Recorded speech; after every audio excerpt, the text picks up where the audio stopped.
കൊത്തി കൊത്തി മുറത്തിക്കേറി കൊത്താൻ തുടങ്ങി സംഘപരിവാറുകാർ എന്ന് പറഞ്ഞാൽ തെറ്റില്ല. അങ്ങനെ കൊത്തി കൊത്തി ശങ്കരാചാര്യന്മാരെയും കയറി കൊത്തുകയാണ് ചില സംഘപരിവാർ ഗ്രൂപ്പുകൾ, സോഷ്യൽ മീഡിയയിലും അല്ലാതെയും.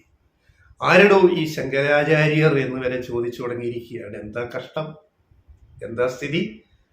അപ്പോ ഒരു കാര്യം കൂടി വ്യക്തമായി.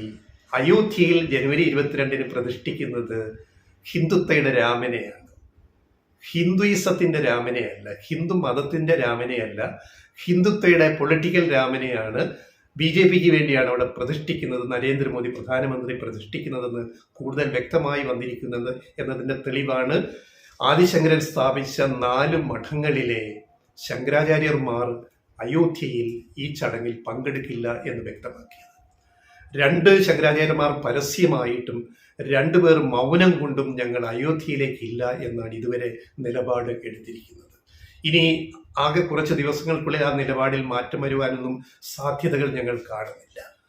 പക്ഷെ സംഘപരിവാറിന് കനത്ത തിരിച്ചടിയാണ് ഇവരുടെ പങ്കാളിത്തമില്ലായ്മ കൊണ്ടുണ്ടായിരിക്കുന്നത്. കാരണം ആരാണ് ഈ 4 മഠങ്ങളിലെ ശങ്കരാചാര്യന്മാർ?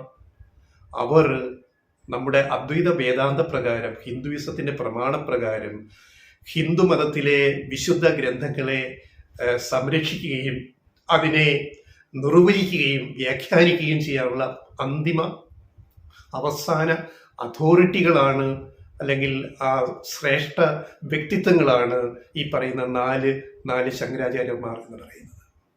അവര് രാമക്ഷേത്രത്തിലെ ചടങ്ങിന് പ്രാണപ്രതിഷ്ഠയ്ക്ക് വരുന്നില്ല എന്നതുകൊണ്ട് മാത്രം അവരെ കയറി ആക്രമിക്കുക വാക്കുകൾ കൊണ്ട്. അപ്പോൾ അവിടെയാണ് ഞങ്ങൾ പറയുന്നത്, BJPയുടെ ഈ നടപടിയെ പറ്റി അവർ പറഞ്ഞത് യഥാർത്ഥ രാമനെ അല്ല അവിടെ പ്രതിഷ്ഠിക്കുന്നത്, പൊളിറ്റിക്കൽ രാമനെയാണ്. BJPയുടെ BJP അനുകൂലിക്കുന്നവരുടെ പൊളിറ്റിക്കൽ രാമനെയാണ് അവിടെ പ്രതിഷ്ഠിക്കുന്നത്. ഒരു പൊളിറ്റിക്കൽ ഫിഗർ അവിടെ സാങ്ക്ടോറത്തിൽ വന്ന് ആ ചടങ്ങ് നടത്താൻ പാടില്ല. ഹിന്ദുയിസത്തിന്റെ നിഷ്കർഷ പ്രകാരം, സനാതന ധർമ്മപ്രകാരമാണ് അവിടെ പ്രതിഷ്ഠ നടത്തേണ്ടത്. പണി പൂർത്തിയാവാത്ത ക്ഷേത്രത്തിൽ പ്രതിഷ്ഠ നടത്താൻ പാടില്ല. പിന്നെ ഇത് പൊളിറ്റിക്കൽ ഗെയിമായിട്ട് മാറ്റിയത് കൊണ്ടുകൂടി ഞങ്ങൾക്കിതിൽ പങ്കെടുക്കാൻ കഴിയില്ല. ആചാരവിധിപ്രകാരം, സനാതന ധർമ്മപ്രകാരം നടത്തേണ്ട ഒരു ചടങ്ങിനെ രാഷ്ട്രീയവൽക്കരിച്ചത് കൊണ്ട് തന്നെ ഞങ്ങൾ ഇതിനെ അംഗീകരിക്കുന്നില്ല എന്നാണ് 4 ശങ്കരാചാര്യന്മാർ പ്രഖ്യാപിച്ചിട്ടുള്ളത്, വ്യക്തമാക്കിയിട്ടുള്ളത്. അവരുടെ പ്രസ്താവന കൊണ്ട്, അവരുടെ മൗനം കൊണ്ടും വ്യക്തമാക്കിയിരിക്കുന്നത്. ഇതേപ്പറ്റി എന്താണ് BJP RSS സംഘപരിവാറുകൾക്ക് പറയാനുള്ളത്? മുഖത്തേറ്റ തിരിച്ചടിയാണ്, കനത്ത അടിയാണിത്. പ്രതിപക്ഷ പാർട്ടികൾ, കോൺഗ്രസും ഇടതു പാർട്ടികളും മറ്റ് പ്രതിപക്ഷ കക്ഷികളും എല്ലാം പറഞ്ഞ പോലെ തന്നെ അതേ ലൈനിൽ ശങ്കരാചാര്യന്മാരും പറയുമ്പോൾ BJPയും നരേന്ദ്രമോദി പ്രധാനമന്ത്രിയും ഒക്കെ സംഘപരിവാറും ഒക്കെ പ്രതിരോധത്തിലേക്ക് പിൻവലിയേണ്ടി വന്നിരിക്കുകയാണ്. ചടങ്ങ് നടക്കും, 1000 വിശിഷ്ട അതിഥികളെ ക്ഷണിച്ചിട്ടുണ്ട് ചടങ്ങിലേക്ക്. അതിൽ 100 പേര് വിദേശത്തുനിന്ന് വരുന്നവരാണ്. ഗംഭീരമായ ചടങ്ങ് അയോധ്യയിൽ നടക്കും. നരേന്ദ്രമോദിയുടെ അടുത്ത ലോക്സഭാ ഇലക്ഷന്റെ പ്രഖ്യാപനം കൂടിയാണ് ഈ പ്രാണപ്രതിഷ്ഠ. അതാണല്ലോ ശങ്കരാചാര്യന്മാർ വ്യക്തമാക്കിയത്. അതിനെ എങ്ങനെ BJP നേരിടും? ഇതിന്റെ കലണ്ടർ നോക്കിയാൽ അത് കാര്യങ്ങൾ കൃത്യം മനസ്സിലാവും. അതായത് മാർച്ച് അവസാനം ഏപ്രിൽ ഇലക്ഷൻ നടത്തണം, മെയിൽ സർക്കാർ അധികാരത്തിൽ വരണം. അപ്പോ സമയമില്ല. തെരഞ്ഞെടുപ്പ് കമ്മീഷൻ ഉടനെ ഇലക്ഷൻ തീയതി പ്രഖ്യാപിക്കേണ്ടി വരും ലോക്സഭയിലേക്ക്. അതിനു മുമ്പ് ഒരു തട്ടിക്കൂട്ട് പ്രാണപ്രതിഷ്ഠയല്ലേ അയോധ്യയിൽ ഇപ്പം നടക്കുന്നത് എന്നാണ് ശങ്കരാചാര്യന്മാരും ചൂണ്ടിക്കാണിക്കുന്നത്. ഞങ്ങൾ മാത്രമല്ല, പ്രതിപക്ഷ പാർട്ടികൾ മാത്രമല്ല. അപ്പൊ ഈ ഇലക്ഷൻ കലണ്ടർ ഷെഡ്യൂൾ നോക്കി പണിതീരാത്ത ക്ഷേത്രത്തിൽ ഒരു പ്രതിഷ്ഠ നടത്തുകയാണ്. അതിൻ്റെ സാങ്ക്ടോറത്തിൽ, അതിൻ്റെ അകത്തെ വിശുദ്ധ സ്ഥലത്ത് പ്രതിഷ്ഠ സ്ഥാപിക്കുന്ന ആ വിശുദ്ധ സ്ഥലത്ത് ഒരു പൊളിറ്റിക്കൽ ഫിഗർ വന്ന് നിൽക്കുക, അത് കർമ്മം ചെയ്യുക എന്ന് പറയുന്നത് സനാതന ഹിന്ദു ധർമ്മത്തിന് നിരക്കുന്നതല്ല എന്നാണ് ശങ്കരാചാര്യന്മാർ ചൂണ്ടിക്കാണിച്ചത്. ആരാണ് ഈ ശങ്കരാചാര്യന്മാർ? ഈ 4 പേർ. ആദിശങ്കരൻ, മലയാളിയായ ആദിശങ്കരൻ, കാലടിയിൽ ജനിച്ച ആദിശങ്കരൻ, ക്ഷയിച്ച് ഏതാണ്ട് നശിച്ച ഹിന്ദു മതത്തിനെ, ഹിന്ദു വിശ്വാസത്തെ തിരിച്ചു കൊണ്ടുവരാൻ നടത്തിയ ഒരു തേരോട്ടമാണ് ഈ പറയുന്ന ഇന്ത്യ മുഴുവൻ സഞ്ചരിച്ചുകൊണ്ടും അന്നത്തെ ഭാരതം ഇന്ത്യ സന്ദർശിച്ചുകൊണ്ട് 4 മഠങ്ങൾ സ്ഥാപിച്ചത്. അവിടെ 4 ശങ്കരാചാര്യന്മാരെ വാഴിച്ചത്. അവരെ അദ്വൈത വേദാന്തത്തിൽ അധിഷ്ഠിതമായ ഹിന്ദുയിസത്തിന്റെ വക്താക്കളായിട്ട് ആദിശങ്കരൻ പ്രഖ്യാപിച്ചു. അതായത് ഹിന്ദു സംഹിതകൾ വിലയിരുത്താനും നിർവചിക്കാനും പുനർനിർവചിക്കാനും സനാതന ധർമ്മം എന്തെന്ന് നിർദ്ദേശിക്കാനുള്ള പരമാധികാരികളാണ് ഈ 4 മഠങ്ങളിലെ പീഠങ്ങളിലെ ശങ്കരാചാര്യന്മാർ. അവരെയാണ് ഇവിടെ BJP രാഷ്ട്രീയത്തിന് വേണ്ടി തള്ളിപ്പറയാൻ നോക്കുന്നത്. എങ്ങനെയാണ് ശങ്കരാചാര്യർ ഇത് സാധിച്ചത്? അതായത് ബുദ്ധമതം ഇന്ത്യയിലും വിദേശ രാജ്യങ്ങളിലുമെല്ലാം വളരെ വ്യാപകമായി പ്രചരിച്ച് ഇന്ത്യയിൽ ഹിന്ദുമതം വളരെ ക്ഷയിച്ചു പോയ സമയത്താണ് ഹിന്ദു വിശ്വാസം വീണ്ടെടുക്കാനും ഒക്കെ ആയിട്ട് ശങ്കരാചാര്യർ ഈ പ്രവർത്തികളൊക്കെ ചെയ്തത്. അതിന്റെ ചരിത്രം നമുക്കറിയാം. 8-ാം നൂറ്റാണ്ടിൽ ജനിച്ച ആദിശങ്കരൻ. അപ്പൊ ആ ഒരു പാരമ്പര്യം, അദ്വൈത പാരമ്പര്യം പിന്നീട് വന്നിട്ടുള്ള സന്യാസികൾ, ഹിന്ദു സന്യാസികൾ പലരും അതിന് പല മോഡിഫിക്കേഷൻസ് വരുത്തി മുന്നോട്ട് കൊണ്ടുപോയിട്ടുണ്ട്.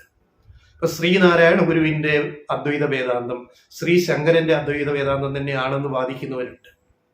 എന്ന് പറഞ്ഞാൽ നാരായണ ഗുരുവിനെ കൂടി ഹിന്ദുത്വയിലേക്ക് പെടുത്താനുള്ള അജണ്ട അവിടെ സെറ്റ് ചെയ്യുന്നുണ്ട്. എന്നാൽ ശ്രീശങ്കരന്റെ അദ്വൈത വേദാന്തവും നാരായണ ഗുരുവിന്റെ അദ്വൈത വേദാന്തവും തമ്മിൽ അന്തരങ്ങളുണ്ട്. അതിനകത്ത് കുറെ കൂടെ പുരോഗമന ആശയങ്ങളും നവോത്ഥാനത്തിന്റെ കാര്യങ്ങളും അതുപോലെ സാമൂഹ്യ പുരോഗതിയും പരിഷ്കരണവും ഐത്തോച്ചാടനവും തുല്യനീതിയും ഒക്കെ ഉള്ള ആധുനിക ലോകത്തെ പറ്റിയുള്ള കാഴ്ചപ്പാടൊക്കെ അടങ്ങുന്ന ഒരു മുഖമാണ് നാരായണ ഗുരുവിന്റെ അദ്വൈത വേദാന്തത്തിലുള്ളത്. എന്നാൽ ശ്രീശങ്കരന്റെ അദ്വൈതം വളരെ മൗലികമായ സനാതന ധർമ്മത്തിൽ അടിയുറച്ച ആ കാലത്തെ ദർശനത്തിൽ നിന്നുകൊണ്ടുള്ള അദ്വൈത വേദാന്തമാണ്. അപ്പോൾ നമ്മളിത് രണ്ടും പറയുമ്പം ഒരു ഭാഗത്ത് ശരിയുണ്ട്, മറുഭാഗത്ത് അതിന് വ്യതിയാനങ്ങളുണ്ട്. ഒരു ഭാഗത്ത് ശരി എന്ന് പറഞ്ഞാൽ ശ്രീശങ്കരനും ശ്രീനാരായണനും അദ്വൈത വേദാന്തികൾ തന്നെയായിരുന്നു, ഒരു തർക്കവുമില്ല. ആ അർത്ഥത്തിൽ അവർ ഹിന്ദു സന്യാസികൾ തന്നെയാണ്, ഒരു തർക്കവുമില്ല. പക്ഷെ അതിന്റെ പ്രയോഗത്തിൽ നാരായണ ഗുരു വേറിട്ട് നിൽക്കുന്നു. അത് ഇപ്പോൾ RSS BJP പറയുന്ന ഹിന്ദുത്വയല്ല, അത് ഹിന്ദുയിസമാണ്. ഹിന്ദുത്വ വേറെ, ഹിന്ദുയിസം വേറെ നമ്മൾ പലപ്പോഴും പറയുന്നത്. അതിന്റെ വ്യത്യാസം അറിയാനാവാതെ ആൾക്കാരെ ആശയക്കുഴപ്പത്തിലാക്കുന്ന പരിപാടികളാണ് എപ്പോഴും സംഘപരിവാർ ചെയ്തുകൊണ്ടിരിക്കുന്നത്.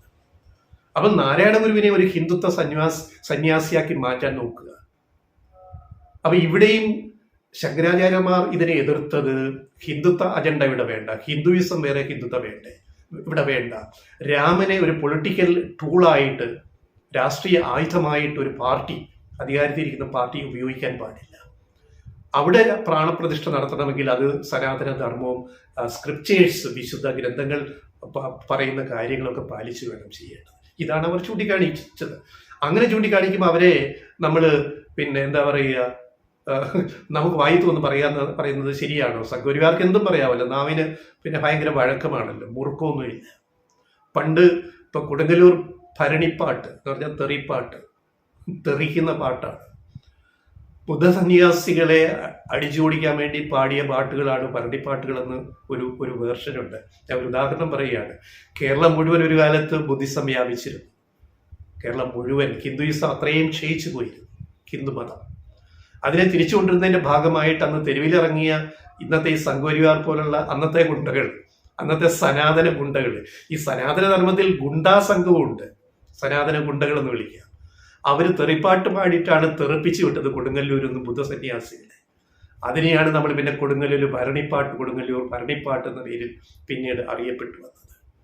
അപ്പൊ തെറി കേട്ട ബുദ്ധസന്യാസികൾ ജീവനും കൊണ്ട് ഓടിപ്പോയി എന്നാണ് ഇങ്ങനെ പല പല പല പരമ്പരയായിട്ട് പറഞ്ഞു വരുന്നത്.